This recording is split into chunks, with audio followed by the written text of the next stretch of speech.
Guys, we have a crazy, entertaining, interesting, and awesome episode today. We have Peter Lorimer from Stay Here from Netflix. If you've seen the show Stay Here on Netflix, he's the co-host of that and the founder of PLG Estates, a brokerage with nearly 200 agents and multiple offices around the Los Angeles area. He is absolutely crushing business in every way.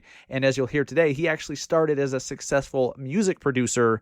And man, he has quite a story to tell and quite a bunch of gold nuggets for you guys to pick up as agents. The Massive Agent Podcast, with lead generation tips and strategies to get you more leads and sell more homes.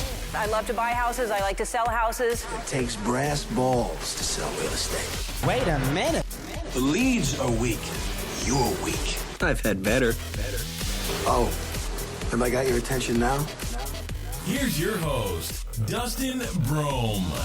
What is up, everybody? Welcome to episode 139 of the Massive Agent Podcast. This is Dustin Brohm, your host. We have one hell of an episode today. I laughed my ass off, and I learned a lot. I took some notes during this interview because Peter Lorimer first off, he's hilarious, as you'll find out very shortly.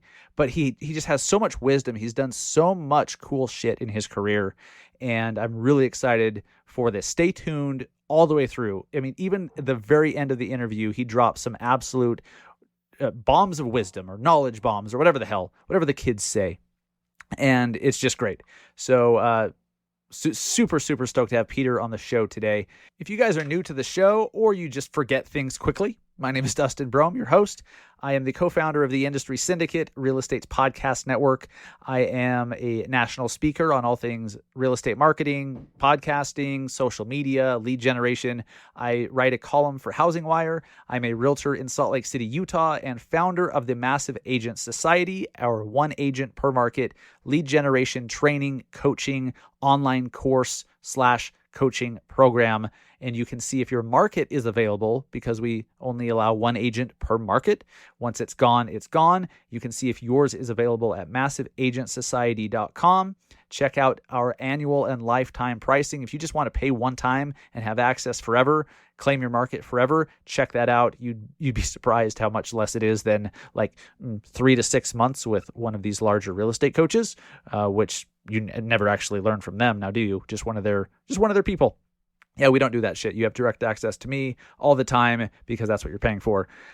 All right, guys. Peter Lorimer is on the show today. If you've ever watched Stay Here on Netflix, Peter is the hilarious co-host with the British accent and the large frame glasses.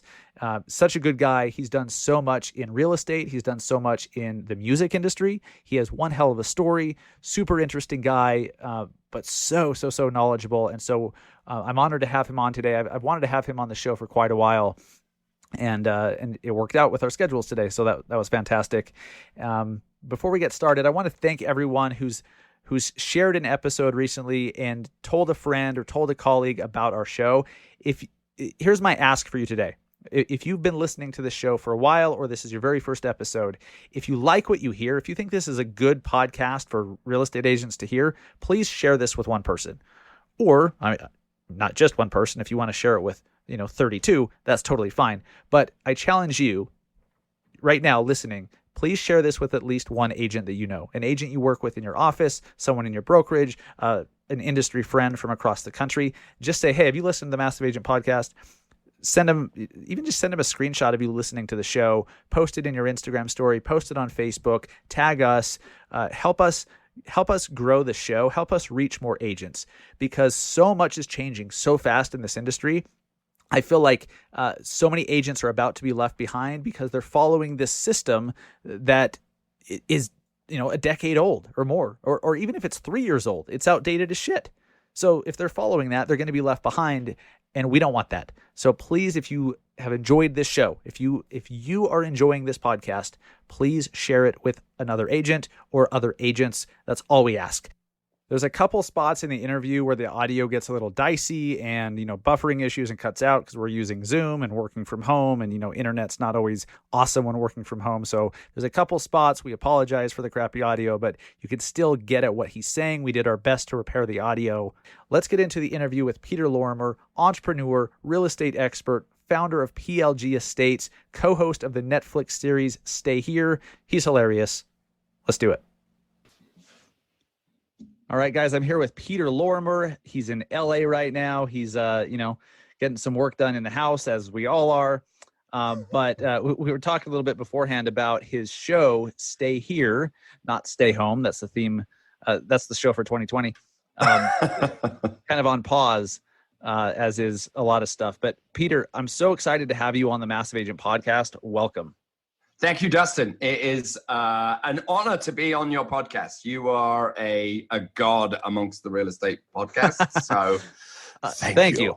I'll take it. It sounds ridiculous, but I'll take it. I'm not going to argue. That's fantastic. Peter, you're a super interesting guy. You've done a lot of cool shit in your career. A lot of it not even in real estate. And so I wanted to tell your story because agents can do so many different things if they just think outside of doing one transaction after another until they die, which unfortunately so many of them think is all that they can do. Like that's all they focus on. And if they ever wanted to take a month off, guess what happens to their business? There is none. And so I think it's so important to tell the stories of people who have been successful in their own way. And you're one of the best examples I've ever seen.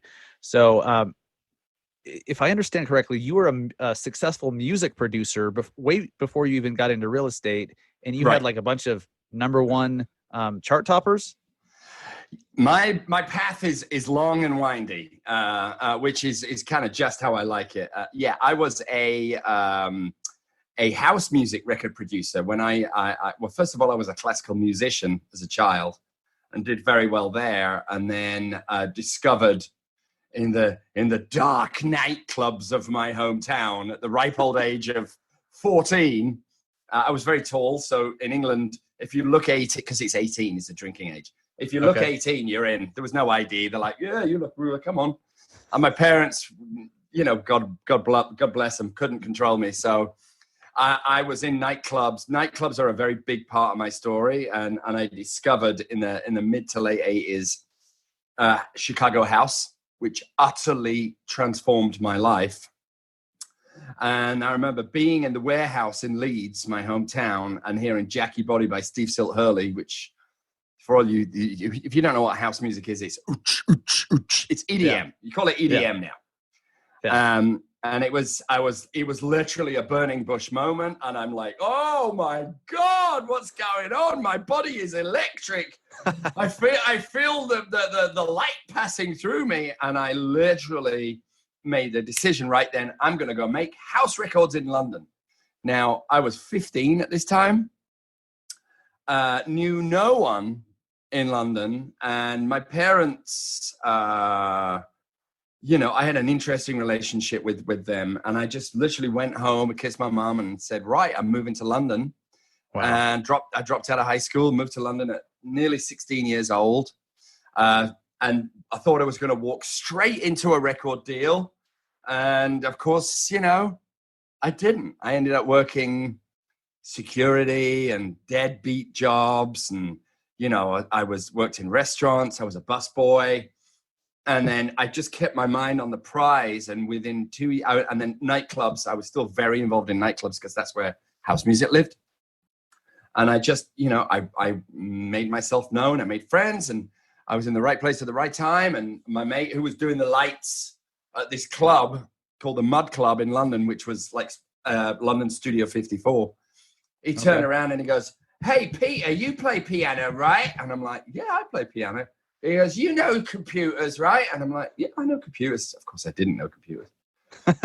he goes, great, you're in the band. And then that had a top 40 #1. And then I discovered I love being in production more than kind of being in a band. And I went through and worked with everybody all the way back from David Bowie through INXS, through George Michael, through Madonna, through lots of 90s artists. And then I ended in the early 2000s with Seal and Christina Aguilera. And, I had a good run. That is a good run. 50 #1s between the UK and the US in the dance charts. Holy crap. Well, congratulations. That is not a small thing at all. That's impressive. So why the hell did you get into real estate then? And when did that come about? You know, like successful music career and like, why real estate? You know, all right, Dustin, you're going to get the real story here.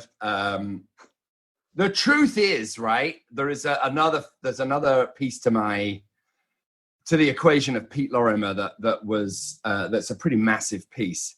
So firstly, I've always been very techie. I've always I have the ability to see around corners. I've always been very streetwise. I'm not the best at everything, but I seem to have a knack to see what's coming. Now, I'm not great at emails. I'm not good at getting back to people, but knowing what's going to be in flavor in 2 years is something that I'm very good at, because I had to be when I was doing records. Yes. Right? I'd make an album. It'd take 18 months. And if I didn't get it right, it wouldn't be played on the dance floors. I wouldn't get work. So it was my survival skill. Right. And then right around 1999, I remember being at some big conference I discovered through chat rooms. I was a bit of a chat room nerd, pre-AOL. And somebody had said to me, I think it was this little, like probably a 15-year-old kid in Korea or something. He said, do you know about ripping? And I'm like, oh, what's ripping?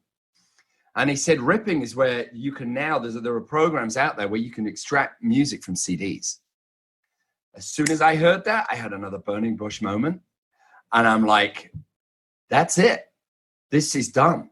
This section of my life is now forever changed. And I was very happy to be in it while there was a lot of money in music. And now there is again. And in conjunction with that, nightclubs, traveling the world, DJing, being in Ibiza, it sounds fabulous. And it was sex, drugs, and rock and roll for a good 16, 17 years. And I do not regret a moment of it. That the stuff I can remember. Right. But addiction is a part of my story. It kind of crept up, and I was living a pretty unhealthy lifestyle. And I decided that I wanted to kind of clean up. And I knew that if I had to clean up, I had to get out of the music business. So my story isn't that I woke up one day and went, real estate's for me. I actually dated this woman, this awful woman. This British girl, she was just toxic. And she ran a successful antiques business in LA. Okay. And then she retired from that and went into real estate. And she was awful, but she managed to do okay. In conjunction, I had begun to invest. The year I retired from music, I had a number one in 12 countries that I'd written, and I actually was the artist. And so I got a nice royalty check from that. And I'm like, okay, I need to put this into property. So I started investing in property, and I invested in an area that everybody told me not to do because I couldn't afford Hollywood. Right. So I had to go to North Hollywood, which was rough. But I just had this gut instinct that this is like 12 minutes away from the Sunset Strip. It's really downbeaten right now, but it's so close to everything. This is going to pop. Pure gut. Mm-hmm. So I invested there. I began to flip and then got another place. And it turned out that my instinct was correct. And then the really strange and beautiful thing happened was, Dustin, my mates in the music business who were all going through the MP3 era were like, dude, we see that you're kind of nailing this. Can you work with us? Can you show us what to do? And And that was the impetus for me getting my license. Okay. And so I got my license, and I'm a real binary dude. And I'm either all in or I'm all out. I can never be halfway. And I read Think and Grow Rich, Napoleon Hill. Somebody told me to read that book. And I remembered the Burn Your Boats at the Shore chapter of when, I think it was the Vikings or someone was invading somewhere, and the captain or the admiral said, burn your boat. We what is it? We something or perish. And I'm like, shit, man, that's me. I'm all in. I'm like, the music business will always be there. My reputation is established, so I can always go back. But what I'm going to do is I'm just going to look blinkered. I've got my new clean life. I'm going to keep my blinkers on. And I managed to meet my wife right around the same time. We were planning on getting married. And then I just was like, I was like a laser beam. I never looked back. I just only looked at where the laser beam led me. And I just remained in action constantly without second guessing myself. And the reason for it is if I was going to fail, I wanted to fail quickly so I could move on to something else. So playing in the middle is something I've never done. And I just went for it. And I did fail. I failed in my first year. Tell me I'm rambling too much, dude. No, you're good. I'm curious how you failed. Like, what did that look like? And looking back, do you still consider it a failure? Yes. Okay. The reason I failed is, and this is maybe the most important thing I'm going to say on the podcast. The reason I failed is I was given very well-intentioned advice that just did not work for me. When I was at Keller Williams, they said to me at this particular Keller Williams office, which I joined because it was pretty. I knew nothing about real estate offices, but they had some cool photography on the wall. And I'm like, shit, everywhere else feels like a bank. I'm going to join this place. They said, you need to wear a blazer, and you should probably wear a tie and shoes, and you need to go door knocking, and you need to send out postcards, and you need to sit open houses. So I did all this, right? I'd never worn a suit in my life. Now, nothing against suits, but it was like I might as well have been wearing a Ronald McDonald outfit. I felt so uncomfortable. Yes. And they said to me, all very well-intentioned advice. They said, when you're talking to someone, you kind of mimic what they're saying and their mannerisms and their this and their that. And in my head, I'm like, shit, that kind of feels a bit deceitful that I'm not being me, but okay, let's give it a try. So 9 months in, I'm like, shit, this sucks ass. I am like hating life. I came home to my my fiance, my soon-to-be wife, and I said, who is a massive part of my story. And I said, Cindy, I said, this is like bullshit. I said, I hate wearing this garb. I don't feel me. I just want to wear my t-shirts and my jeans and my sneakers. And I want to talk how I talk. I don't want to watch what I say and script out what I'm doing. And she said, and I said this phrase, I said, if this is real estate, I'd rather drive a bus. Wow. And she said to me, so just be you, just do what you want. And if it doesn't work out, no big deal. We'll be fine. I married a Buddhist, so we can be spinning on black ice heading towards a street pole. And she'll look at me and go, we're exactly where we're meant to be. So the next day, optimism. I love that positivity. The next day I rolled in, in my jeans and the t-shirt and full of I felt like I'd come out of the closet finally, and I was me. And I just started calling my pals. I ran to my tribe, which is a very, very big part of my story as well. I didn't cold call. I just went to the people I knew. I went to everybody in the music business. I called them. I hooked up. I had lunch, and I talked, and I this and I that. And, a lot of people gave me that good luck, buddy. But a small handful gave me a break. And then I grew that into a great oak tree. So that really was the pivotal moment where everything changed. When it's a word we hear all the time now, authenticity. But yes. I was a black sheep for sure. Even in LA, the colorful city of LA, I was a black sheep. But I was the number one agent at Keller Williams within 5 years. So that resonates with me so much. I have a similar story where I had a mentor who's great and I love them, but their personality was very different than mine. And they loved chasing people down. I also wore the damn tie, the slacks, the shoes and all that stuff. And I can relate when you said you felt like, you were dressed like Ronald McDonald. I felt like a fish out of water. And when you don't feel good in how you look, if you feel ridiculous, you're just not at your best. Like you can't be.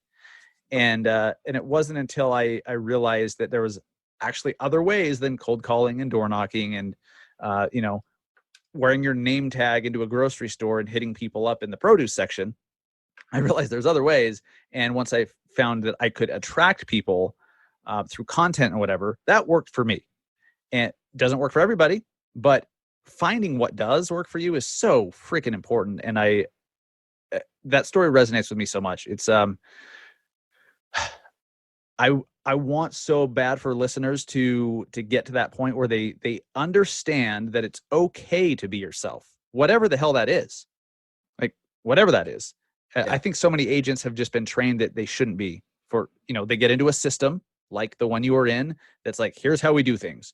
Here's how an agent acts. And that works for some, but I think it fails most.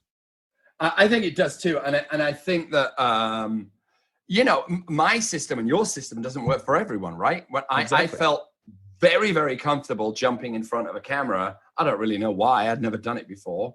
But I remember watching the evolution of social media, and I've made more mistakes. After I left Keller Williams, I was the number one agent there in 2010, I think. And I'm like, right, I'm going to start my own firm. Here we go. Which I thought was really just an evolution of being an agent, right? Yeah. And I remember sitting in my first office, which was about the size of this room. And I had, I don't know, maybe 12 agents, something like that, who had joined. And then they all sat down in the chair for the office meeting and they looked at me. And I'm like, oh, shit. You mean, hang on a second. Now I got to tell everybody or give advice. And I kind of had an internal panic for a second. And then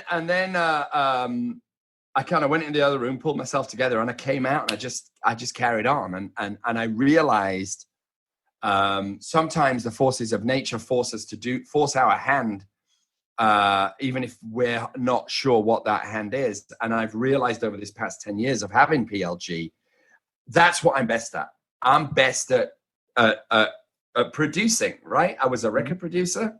I was in the shadows of the mixing room, directing.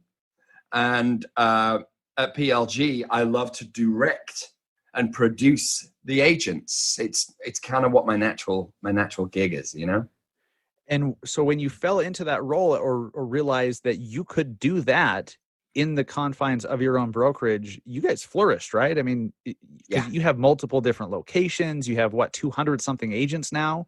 Yeah, we're getting close to 200. Crazy. And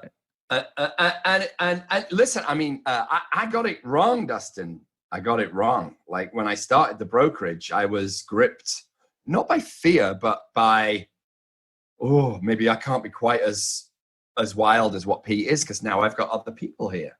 Yeah. So I fell into that. I played in the middle a little bit with the social media for like 2 or 3 years.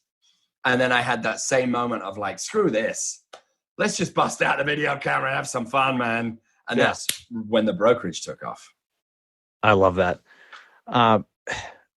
For anyone who's getting into the industry right now, or maybe an agent who's even been in the industry for 10 years or so, and they're watching all this technology change and consumer demands, consumer expectations change, and they're being told, hey, just follow this system, read these scripts, make your calls, be a good little agent, be in your cubicle 3 hours a day, and they're considering leaving the business.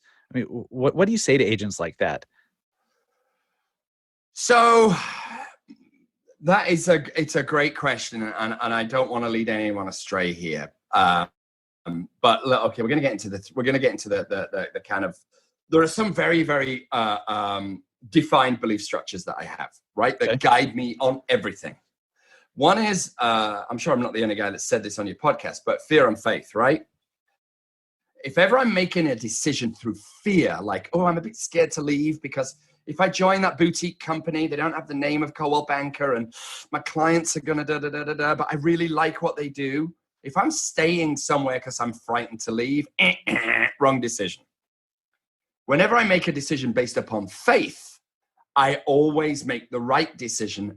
I don't always get what I want, but making the decision through faith in oneself has led me to doors that would never have opened if I played it safe. So that is number one. So if you've been in the business a while and you're not happy doing what you're doing, if your team leader or whoever is saying, hey, wake up every morning and make 50 cold calls and, go and bang on, 100 doors, and you hate it, most importantly, we must express our gratitude to that team leader and say, I really want to say thank you so much for the opportunity you've given me. But I feel like at this point, I want to go out on my own and try it my way. But I am eternally grateful to you. We live in the United States. This is the best country in the world, in my opinion, by a mile. And I'm British. I'm actually American now. But I adore everything to do with the United States. Yeah, if you are in a situation where you're not happy when you wake up in the morning, you got to do your 50 cold calls, you got to do knocking 100 doors, and it's just not vibing with you. This is the United States. It is the best country in the world. What is the worst that is gonna happen? If you try it your way for 6 months, especially if you are not married and don't have kids, what is the worst that can happen? If you are struggling because you're trying to do it someone else's way and it's not vibing, freaking drive Uber at night and do it your way. Earn some money, because when you fail or you succeed under your own volition, that is a message from the freaking divine that will be breadcrumbs for the rest of your existence. Unfortunately, 95% of us are, and all of us are beautiful, 95% of us tend to play it safe. There is nothing worse than mediocrity, and there is nothing worse than just following a list of how to do it. If it doesn't jive, if it does jive, great. If it doesn't, you owe it to yourself, because every second that goes by and every breath you draw brings you closer to death. So you must invest in yourself. We're going to have to cut that part out and clip that, because that's, I think, some of the best advice given on this podcast. And it starts with just an agent needs to be, a human needs to be willing to be honest with themselves about what they want to do. Peter, honestly, I didn't ever think about what I actually wanted to do in this industry until I was maybe 4 or 5 years in. Because I thought a successful agent does these things over here: cold calling, door knocking, wearing their goddamn name tag in a grocery store. I thought, and some door hangers and flyers here and there. I'm like, that's what agents do. And it wasn't until I started to research how to get your own leads and all that stuff, I'm like, wait a minute, there's agents doing, they're blogging and they're getting business. There's agents doing video that are getting business. There's agents that just throw parties and get business. Like, well, this is interesting. This is not what I thought. But it starts with knowing what the hell you want to do, or at least, what the day-to-day stuff that you want to do or how you want to do it. I think so many agents feel like they need permission, or that they can't do it, or, that's for somebody else. I had all those thoughts. But you've shown that just by being yourself, whatever that means to you, has worked out. From the outside looking in, you've built a thriving business. You've built a great brand, great name recognition. And I mean, now you have, one of the best real estate shows on Netflix, Stay Here. Let's do a little transition into that, actually, because my wife and I love watching Stay Here. By the way, she says hello. She's like, oh my God, Peter's going to be on your show today. She's a fan. What's your wife's name? Jordan. Hello, Jordan. Hello. Love it. How did that come about? Because you have this brokerage, you have, all these agents, you seem to be having a blast doing it. When did you decide, hey, I want more. I now want to go into this. How did that transpire? Because that's a pretty big change. So, or is it a big change? Would you even agree that it is? It's interesting. I have a lot of philosophies that I live by, and one of them is, I have real goals and ambition, and but I stay out of expectations, or at least I try to. And the road to Stay Here really began at Inman Connect 2015. Okay. When I ran into Jesse Peters, I don't know if you know Jesse, social savvy agent, he's called, up in Winnipeg or something. And I had this inert desire to do video, right? I was just, my God, videos and everything. But I was like, where do I jump off? Do I start talking about open houses? Do I do this? Do I do that? And I saw Jesse, and Jesse gave me this advice. He's like, Pete, just be yourself. Just talk about the industry, man. And I'm like, light bulb. So from that moment, I knew it wasn't about me. It was about giving away information. And so I did a series called Magic Minute, which was a big hit. Nobody in the real estate industry was really doing video back then. And then I did subsequent stuff, and then I discovered Casey Neistat. So I started blogging and vlogging, and then my video world took over, and it consumed me. And then as far as Netflix goes, I was never looking to do a TV show.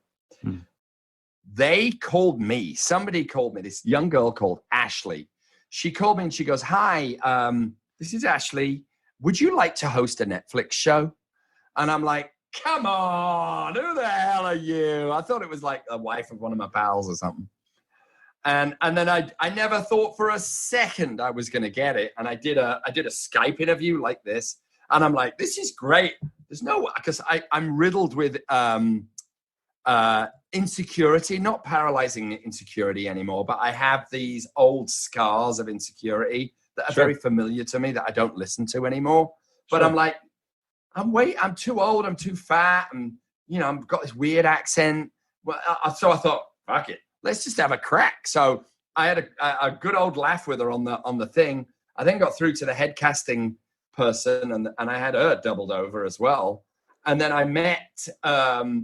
I was speaking at Inman the year later, in 2016, about video content. No, 2017. Or was it 2018? I can't remember. 2017. In New York or San Fran? In San Francisco. And then Netflix said, we need you to do a chemistry test. And I said, I'm really sorry, I can't. I'm speaking that day. They said, we're flying her in from New York. I'm like, great. Well, I said, you should probably get someone else. Best of luck to you. Thanks very much for the opportunity. But I can't let Inman down because I'm booked. Right. And they said, what time do you speak? So anyway, they flew me down from San Francisco right after I spoke. And I'm like, awesome. Feel like a rock star. This is great. Yeah, you're being whisked into LA. Was it in LA? It was in LA, in the Hollywood Hills, beneath the Hollywood sign. And all the time I'm like, whatever happens, this is awesome. This is something to tell my kids about one day, that I had a Hollywood moment. And I was with Genevieve. We were walking around this house, and I was just me. And I was my normal kind of, cracking jokes, a little bit coarse, unafraid, because I didn't think for a second I stood a chance. Right. And then I got a call a couple of days later, and they said, you got it. And I'm like, do you mean I got it? We've been casting this for a year and we haven't found anyone. They said, we've gone through 200 brokerages. Holy crap. I'm like, thank God you didn't tell me that before I did the test. I have this philosophy of every day I look at life. I married Cindy, who's a Buddhist, and she's rubbed off on me. Every day I look at life, and I imagine that there's almost like when you're at the airport expecting your luggage, right? And right. Down come, out of the luggage chute, every day comes a beautiful pink box with a nice powder blue bow on it, and it has today's date on it. And I open it, and then in it, sometimes there's puppies and rainbows and lattes and giggles, right? Tony for today. And then the next day I open it, and it might be hand grenades and dog shit and razor blades. And I'm like, that's okay. It's just today. And right. Then I don't internalize anything. I'm divorced from expectations whilst being very ambitious. Yes. And I believe the universe guides, and I believe you ask and you receive. I'm a very big believer in, where's my book? This, I don't know if you've ever read this book, Science of Getting Rich. No, I haven't. It's the precursor to Think and Grow Rich. Oh, is that Wallace Waddles? Well, yeah, exactly. And I'm a very big believer in you give more than you take. You ask for outlandish style of what you're going to do for it. And the wheels of the universe just seem to keep opening doors. What I think about is when you first started to embrace being yourself, and when you're like, screw it, I'm just going to be myself, whatever that means. Had you not done that back then, like, would you even have been doing YouTube or have been doing YouTube in a way that they found entertaining or that they found, worth reaching out to you about? Like, would the Netflix show have even happened if you hadn't decided years ago to just be yourself, no matter what that meant? It's crazy to think about. That you are 100% correct, because they found me. It's like they found Justin Bieber. Right. Looking for real estate people. This guy with the big glasses and the crazy accent and tons of caffeinated energy. She's like, well, let's speak to him, because there weren't many around. I mean, this is 2017. Now there's a lot of folks that are doing great video. And yeah, if I hadn't have danced to the beat of my own drum, dude, it would never have happened. It's something that I've really noticed the last few years is you don't know what's going to come next. Like, you don't know what the next step could potentially be. You don't know what door could be coming next, but you've just got to, you just have to hit it. You just have to go after it, whatever the hell that means to you at the time. And I don't know what I'm going to be doing a year from now. I have an idea, but something will come up that maybe I'll make a slight pivot. Maybe I'll make an adjustment. Maybe I'll triple down on something and get rid of some other stuff. I don't know. But when I look back at everything that's happened for me over the last 4 or 5 years, which is when my career really actually became one, when I actually was doing anything worthwhile, there's the smallest, thinnest thread that connects events, and it really trips me out when I'm like, had I not gone to that conference, had I not randomly ran into that person, and had I not sent an email afterwards saying, nice to meet you, or whatever, and had I not done this, that, this wouldn't have happened. It boggles my mind. It absolutely boggles my mind. And so with that in mind, where do you see, what's next for you? What are you working on? What do you have planned? What do you want to do? Because our industry is changing so damn much every single day. Yeah. What do you see, because you're such a great prognosticator of what's to come, or you just have open eyes? What do you see coming, and what do you have in mind? So I have some interesting thoughts. Well, I think they're interesting. Hopefully your listeners will think they're interesting. Yes. From the get-go, when Compass was banging on about technology, that never jived with me. And I'm not knocking Compass. They're a great company. They're the most powerful real estate company in the US. And I think their marketing was exceptionally good to agents. Totally. And I think, the shiny package that agents get is impressive. But there is a big but here. My feeling, and it's only my opinion, is our industry is now, and will always be a people industry. My clients and all my agents' clients don't give a hoot about technology. They don't give a hoot that I can give you and I'm not knocking Compass here, I'm not, because they're a great company.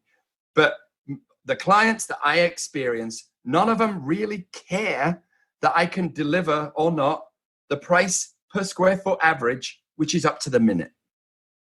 They are not the adjudicators of whether or not the information I'm giving them is correct. They look at me for that. So I walk in and I say, price per square foot in this neighborhood is $895 per foot. Now, give or take. They go, okay. They don't need me to show them it on an iPad. And I feel that real estate, law, and medicine, all of which are permeated with technology, will now, always have been, always will be, an eyeball-to-eyeball contact sport. Now, we may do it like this. We may have buyers conferences and seller conferences like this. Now, and social media, of course, is technology-based. Video is technology-based. But the actual nuts and bolts of real estate, we don't sell houses. We sell trust. Mm. And if people trust us, they're going to work with us. And the only way they're going to trust us is by getting to know us through social media and in person. They don't Yes. really give a hoot how many apps you got on your iPad. Could not agree more. It's all about being found, being known, being likable, letting people actually, like, giving them something to like or dislike. If you're not out there, like, you just don't exist. Right. And this raises my next kind of bone of contention, Dustin, which is vanilla. There is so much vanilla. Now, I'm speaking to those agents who like to brand, right? If you like the company's brand, ignore what I'm about to say. If you want to brand yourself, never hide behind the company's branding. Right. Because when you are using the same templates and colors and motifs and what have you as everyone else in your company, the only thing you're promoting is the company name. You are an individual little factory where you should be allowed to be able to brand yourself, not necessarily change all the colors of your company, but you need to be able to be. I know companies that won't allow guys to do social media in a certain way.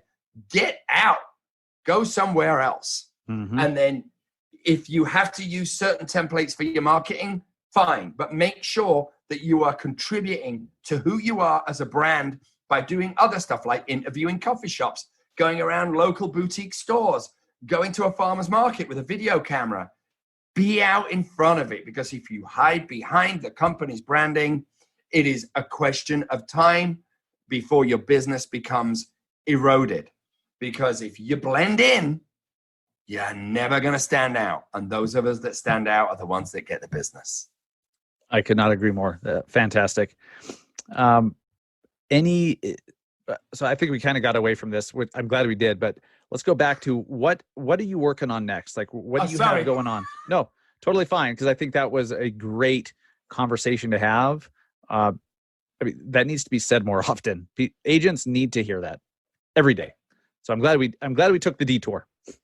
Yes. So I'm working. I have so COVID has played havoc with the entertainment industry. A lot of shows are on pause, mine included, because of the virus. Something like 75% of all reality shows are on pause right now because you can't work. But I have 2 other shows in development right now, so hopefully one of those is going to get away. And I do have something very big for the Los Angeles area, which I'm going to be that guest and say I can't talk about. But you know what I will do, Dustin? When it happens, I will come back on your show a few months from now and we'll get down and dirty and do an autopsy on what's about to occur. An autopsy. That sounds cool. It's exciting. So, you know, you could be that guest, but because now I'm interested. Now I'm curious. I'm like, well, what's he working on? Because I had to sign an NDA. So I'm not I'm not allowed to talk about what I'm doing. But I'm really, here we go again. I'm at the precipice. I'm like, I'm all in. See, now I'm more curious when there's an NDA involved. This is fantastic. That's cool. So you're excited and optimistic about what's coming down the pike.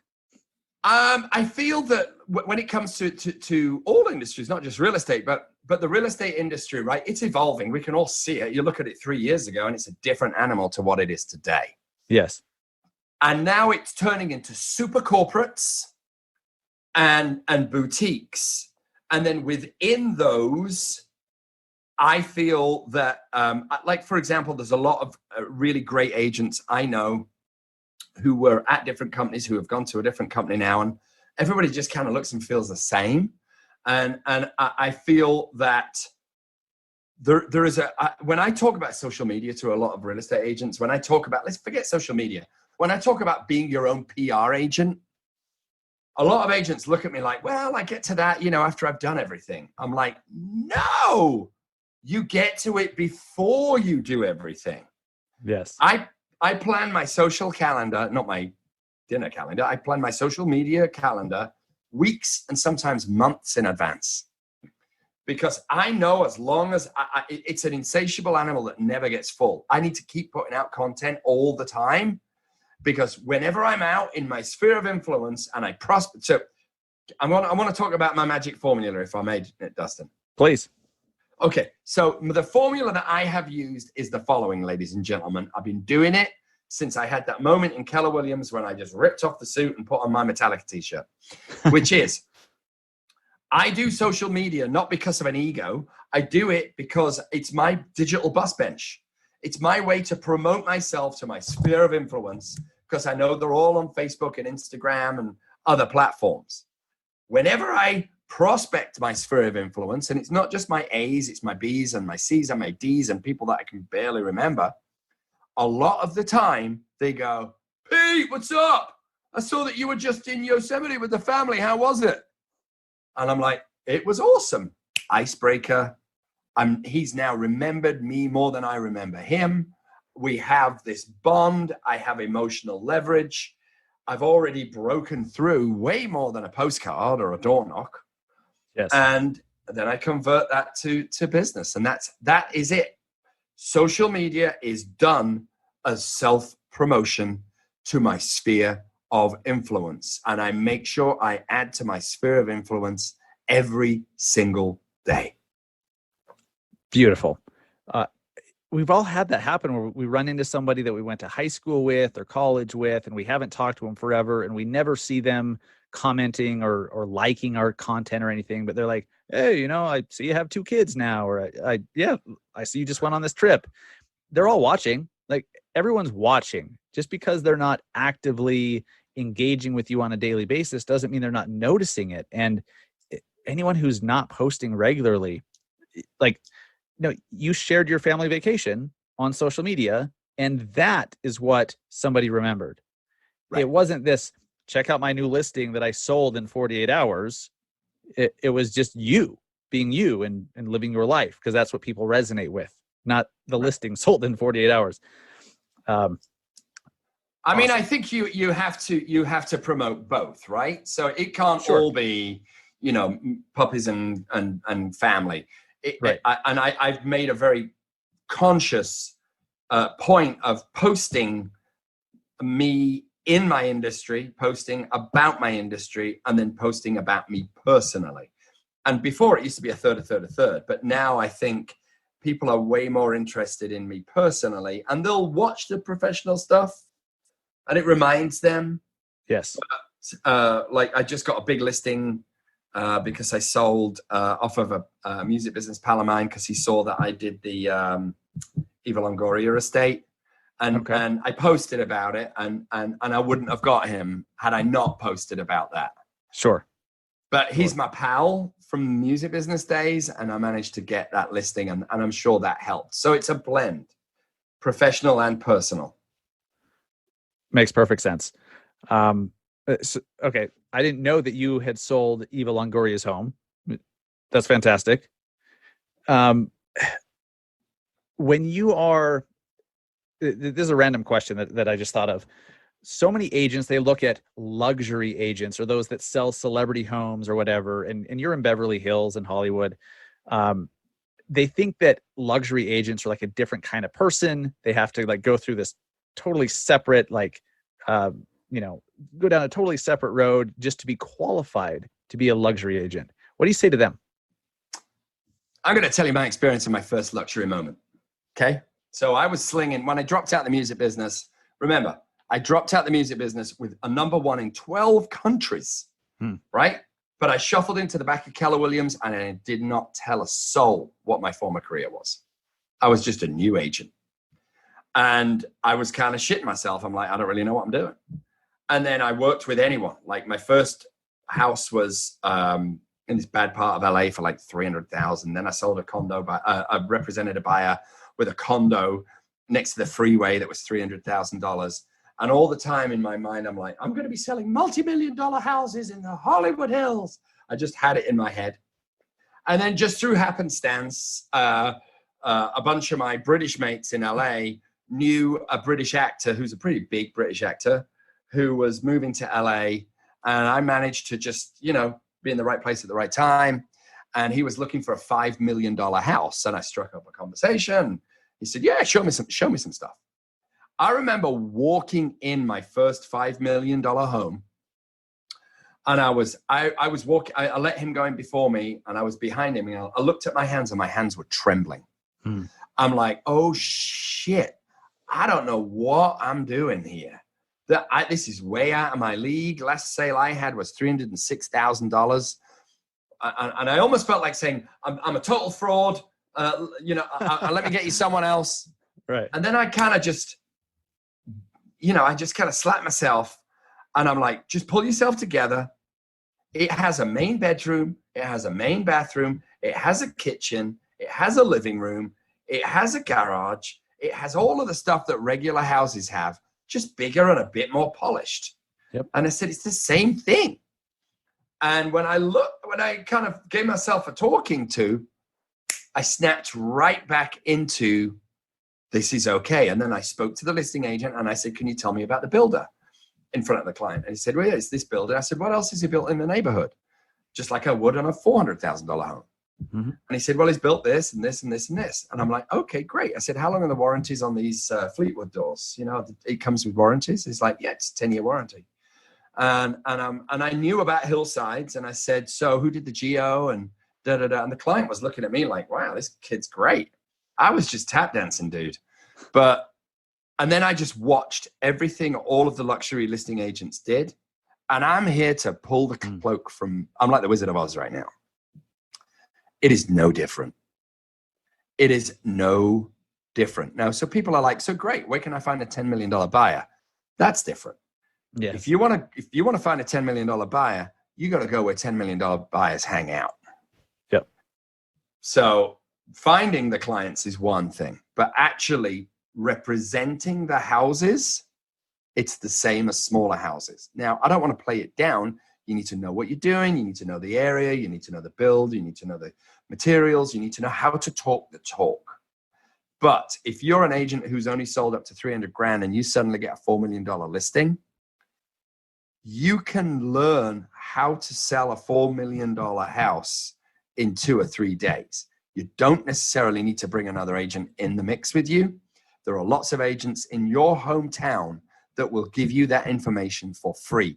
And I'm here to say to any one of your listeners, if you land a big listing and you feel like you're out of water, call me. I'll tell you what to do. Love it. Peter, fantastic. Because I want to be respectful of your time here. Amazing conversation. I want to make sure that we wrap it up with the rapid fire questions to help us kind of get to know you a little bit more and what's important to you. Either or questions. You can pick one or the other. You don't need to elaborate unless you want to. And then we'll wrap it up after that with a couple open-ended questions. The most impactful book you've ever read, one of your favorite apps right now, and then where people can find you and follow you and learn more about you. And then you can be on your way. Okay. One of the most impactful books. Well, let's do that now. Yeah, go ahead. Okay. The Science of Getting Rich by William Wattles, for sure. Also Think and Grow Rich by Napoleon Hill. I'm not a big reader. I'm very slow at reading, so I haven't read a lot of books. I've listened to a whole bunch. One thing I will say, listeners, I think it's $99 a year. You owe it to yourself to have a subscription to Mastermind. Is it Mastermind? Masterclass. Masterclass, yeah. Masterclass. Just learn from people who are the best in their industries. Doesn't matter if they're cooks or designers or, make furniture or artists. Listen to all of them, because you will learn. There is the same thread woven through all successful people, no matter what genre they're in. Buy a subscription to Masterclass today. Ooh, that's amazing advice. Amazing advice. All right, let's do some rapid fire questions. That's really interesting though. Like, I've never actually thought of getting a Masterclass subscription unless I'm like, oh, I want to learn how to barbecue from that guy, or I want to learn how to do EDM music from Deadmau5. Like, I like watching their promo videos on Facebook because they're very well done, but that's genius. I love that. I'm gonna go do that. I mean, case in point is this. Sorry and we can go over a little bit. Let me just text JC and let him know. Finishing podcast. Give me 5. Love it. Case in point is I was driving down from Yosemite, right, in a freaking 39-foot RV. My kids were asleep. So I put on Masterclass and I just randomly selected, and I got Doris, whatever her name is, who is probably the greatest American political historian, who does biographies for like JFK, Washington, Lincoln. And she told me her stories, and I learned how the thread that is woven through Washington and Lincoln and JFK and Obama.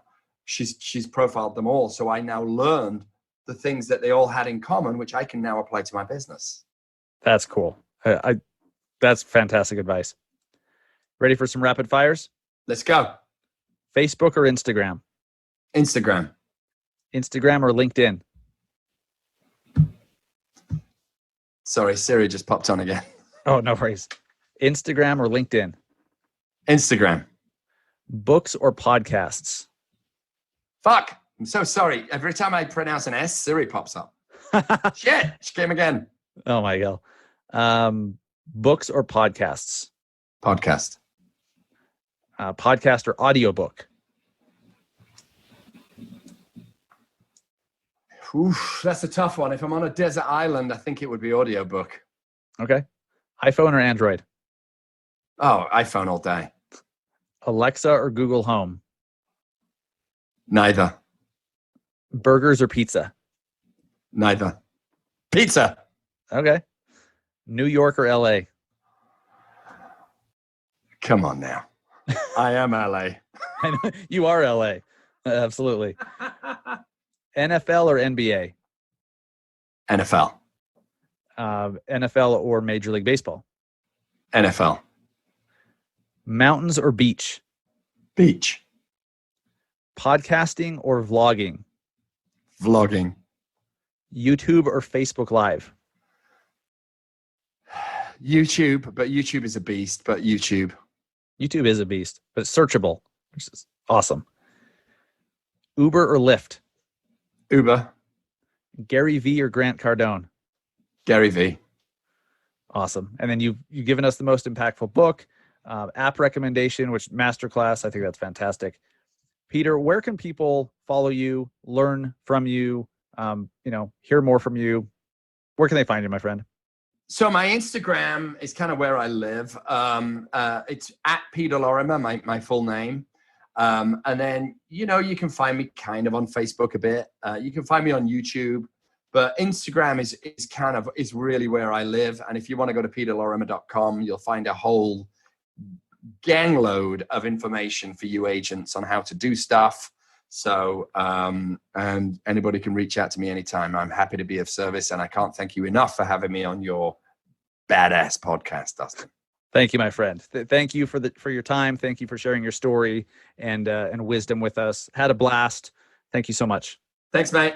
Make sure you guys go follow Peter on Instagram. He's also, if you are, whether you're doing content now or you plan to, he's doing such a great job with video and with graphic design, and he's just doing a really, really great job on social media with creating content. Like he said, that's one of the things that is most important to him, that he makes sure he does every single day, is posting content on social. Well, he's doing it at a very high level. He's a great person to look to for guidance on, who's doing it right. So go check him out at Peter Lorimer. We'll also link to his website and his Instagram in the show notes. So wherever you're listening to this, just pull up the show notes in your podcast player and we'll link right to it.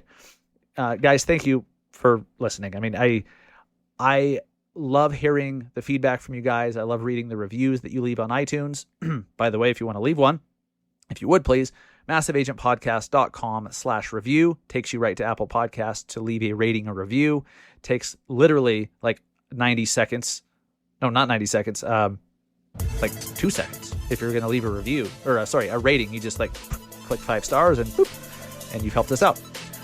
But please share this with a friend. That's all we ask. Share this with a friend. Share this with your coworkers, other agents, in a Facebook group, whatever. But just if you've enjoyed this episode, please share it. Help other agents to hear the same thing, because there's a lot of bullshit out there, and we think we offer some pretty good stuff. Hopefully you do as well, and we'll keep doing the show as long as you help us to spread the word.